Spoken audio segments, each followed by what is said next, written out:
सब केहू जागी, माल संग फोनवा पर केहू न लागी। रात के पलान बाटे सब केहू जागी, मलिया से फोनवा पर केहू न लागी। सभे सुन बताई क्लियर रे, सभे सुन बताई क्लियर रे। डीजे बजी जाके बीच दिया रे, सभे बोली हैप्पी न्यू ईयर रे।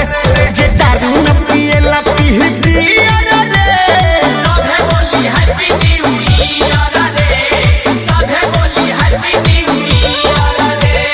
डिब्बा में डिब्बा अभी कहा, डिब्बा में डिब्बा, डिब्बा में बियर, हमरा ओर से सबका रही आजादी सब करवो हो दिन, बहुत मजा मिली। लिट्टी लगाई केहू काटी टमाटर, केहू प्याज दी छिली। ए हम प्याज वाज नहीं छिलेंगे, लता है दुगो आलू में छिल दो।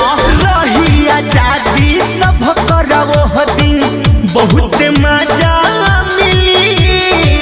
लिट्टी लगाई केहू काटी टमाटर, केहू प्याज दी छिली। केहू करी न मुँह लाल पियर रे, केहू करी न मुँह लाल पियर रे। ओके डियर। डीजे बाजी जाके बीच दिया रे, सभे बोली हैप्पी न्यू ईयर रे।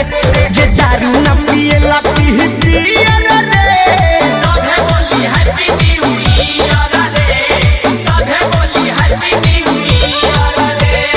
काली काली साड़ी पे कढ़ाई नहीं होती है, काली काली साड़ी पे कढ़ाई नहीं होती है।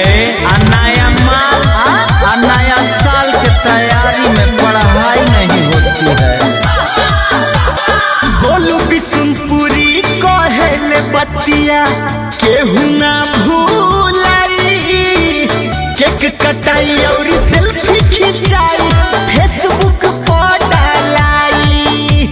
सब केहू डाली आ रवि जी और शक्ति सोना का टैग कर दी। गोलू बिशुनपुरी कहेले बतिया केहू ना